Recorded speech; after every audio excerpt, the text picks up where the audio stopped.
আচ্ছা, এটা হচ্ছে রেজিস্ট্যান্স বক্স। এই বক্সের দিকে যদি আমরা খেয়াল করি, এখানে 1 2 3 4 চারটা টার্মিনাল আছে, চারটা পয়েন্ট আছে। এটা হচ্ছে 0, এটা হচ্ছে 0.9, এটা হচ্ছে 9.9, আর এটা হচ্ছে 9999.9। এখন আমরা যখন এই রেজিস্ট্যান্স বক্সের সাহায্যে রেজিস্ট্যান্স পরিমাপ করব, এই পরিমাপ করার প্রথমে হচ্ছে এখানে হচ্ছে যে 0 আছে, 0 টার্মিনালে একটা প্রান্ত আমরা নিব। তারপরে এখানকার যে 3টা টার্মিনাল আছে, এই 3টা টার্মিনালে আরেকটা টার্মিনালে ওটা সংযোগ করবো। কি যেকোনো একটা। যখন প্রথমত আমরা যদি রোধ বের করতে চাই, রেজিস্ট্যান্স বের করতে চাই, তাহলে আমাদের প্রথমত 0 টার্মিনালে একটা প্রান্ত সেট করতে লাগবে, আরেকটা প্রান্ত এটার যে কোনো একটাতে দিতে হবে। আমরা প্রথমত 0.9 এ দিলাম।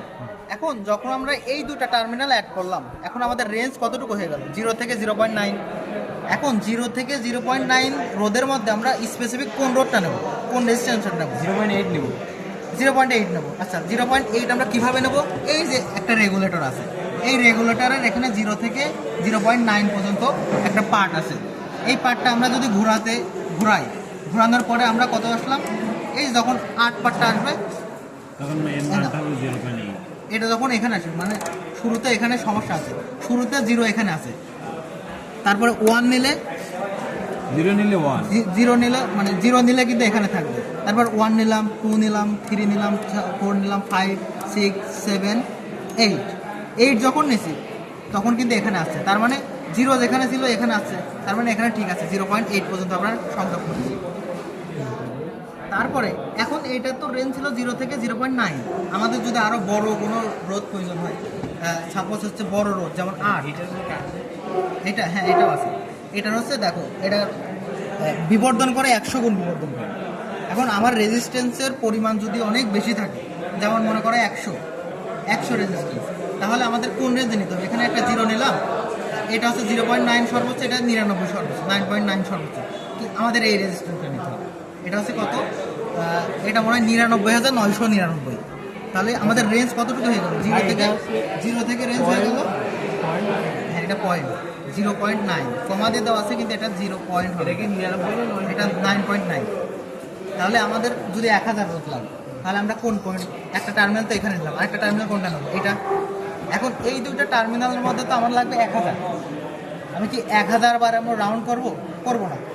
এখানে কিন্তু রেগুলেটর বলে একটা সিস্টেম আছে, এটা হচ্ছে 100 গুণ বিবর্ধন করে, এটা 1000 গুণ করে। এটা 10-এ নিব অথবা এটা 1-এ নিব। আর এটা কত গুণ বর্ধিত করে? এটা 10,000 গুণ বিবর্ধিত করে। 1000 নিতে হবে। তাহলে আমি এই দুইটা প্রান্ত নিলাম। 1000 নিতে হলে তাহলে আমি একটা এখন এখানে নিলাম। এখন যদি 1000 নিই আমি, নিয়ে এটা তাহলে 10 এই যে এটা 1000 গুণ বর্ধিত আছে, তাহলে আমি যদি এটা একে নিই, তাহলে কিন্তু আমার 1000 হয়ে যাচ্ছে। এরকম আমরা যে আচ্ছা, কোনো এটা যদি 1-এ নিই, বাকি সবগুলো 0-তে রাখতে হবে। এটা একই, এটা 0। হ্যাঁ, এটা তো 0 তে। এটা হ্যাঁ, সব একে 0 তে না, রাখতে হবে। বাকি কিন্তু সবগুলো 0 তে রাখতে হবে। 0 টোটালি 1000 নিতে চাই। সবগুলো 0 তে রাখতে হবে। এখন সমস্যা হচ্ছে আমরা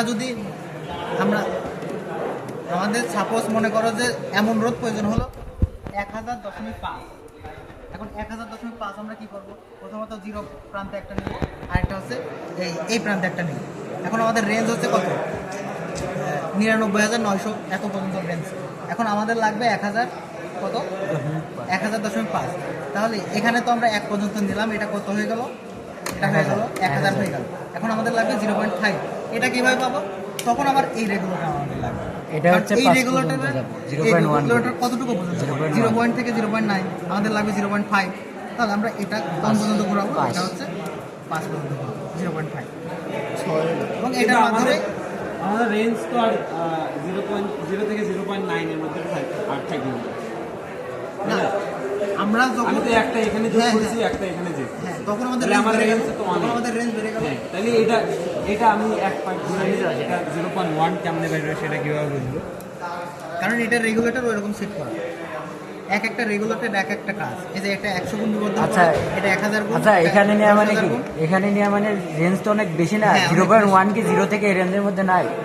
অবশ্যই হ্যাঁ, ওই আছে। রেঞ্জের মধ্যে তো। তাহলে কিন্তু কথা হচ্ছে যে 0 থেকে 0.9 এর মধ্যে আমি দুটা, একটা এখানে অ্যাড করলাম, একটা এখানে add করলাম। এইটার মধ্যে আমরা কাজ করবো যখন এটা খুবই কম, খুবই কম রেঞ্জ হবে, তখন তো আমরা এটা দিয়ে কাজ করে ফেলতে পারছি না। যখন রেঞ্জটা বেড়ে যাবে তখন তো আমরা এটা দিয়ে আর কাজ করতে পারছি না। আমার যদি 8 লাগে তাহলে কি আমি এটাতে করতে পারছি আচ্ছা, তাহলে এই যে আমি ধর যে আমার 100 ওহম রোধ নেই, ঠিক আছে? আমি কি করলাম, এটাতে একটা দিলাম, একটা এটাতে দিলাম। হ্যাঁ এটা এখানে 0.1 দেখলাম, আর এটাতে এক গুণ এক গুণ বাড়াই দিলাম। হ্যাঁ, এটা হ্যাঁ। 100 গুণ করে, তাহলে 0.1 কে 100 গুণ করলে 0.1 কে 100 গুণ করতে হবে 10 হবে 10 হচ্ছে। হ্যাঁ তাও হবে তাহলে এটাকে আমি আবার আরেকটু হ্যাঁ, বাড়াই দিলাম, তাও হবে সেইভাবে হবে না? হ্যাঁ হ্যাঁ হবে কি? হবে হবে সেটাও সম্ভব আবার ধরতে আমাদের 10,000 লিখবে, তাহলে এটাতে রেখে কারণ এই এটাকে আমি সবগুলো জিনিস হচ্ছে আমাদের যে আমাদের অ্যাকচুয়াল যেটা লাগবে সেই প্রয়োজন অনুযায়ী আমরা এগুলো সেট আপ করতে পারি আমরা সেই অনুযায়ী আর অ্যাকুরেট করার তাহলে তো জন্য আমাদের এই নির্দিষ্টভাবে ওইটা সেট করার দরকার নেই, যে এটা একটা এখানে সেট করলাম আর একটা এখানে, আমি কি করলাম, একটা এখানে দিলাম আর একটা এই রেঞ্জের মধ্যে দিলাম, তখন আমার ইচ্ছা মতো আমি এখান থেকে রেগুলেটার মধ্যে রেঞ্জ নিতে পারি। এখন আমরা যদি রেঞ্জটা অল্প থাকে তাহলে আমরা কেন হোদায় আমরা 1000 এত না না, আমি বারবার রেঞ্জের কেন মধ্যে করতে যাবি, আমি একবারে এখানে দিলাম, একবারে এখানে দিলাম। এরপরে আমার 0.1 লাগলে এখানে একটু বাড়াইলাম, 100 গুণ করালে এটা বাড়াইলাম, 1000 গুণ করালে এটা বাড়াইলাম, 10,000 গুণ করা লাগলে এটা বাড়াইলাম, তাই না? যেহেতু আমার এটা আর এটার মধ্যেই সবগুলো কাজ হয়ে যাচ্ছে,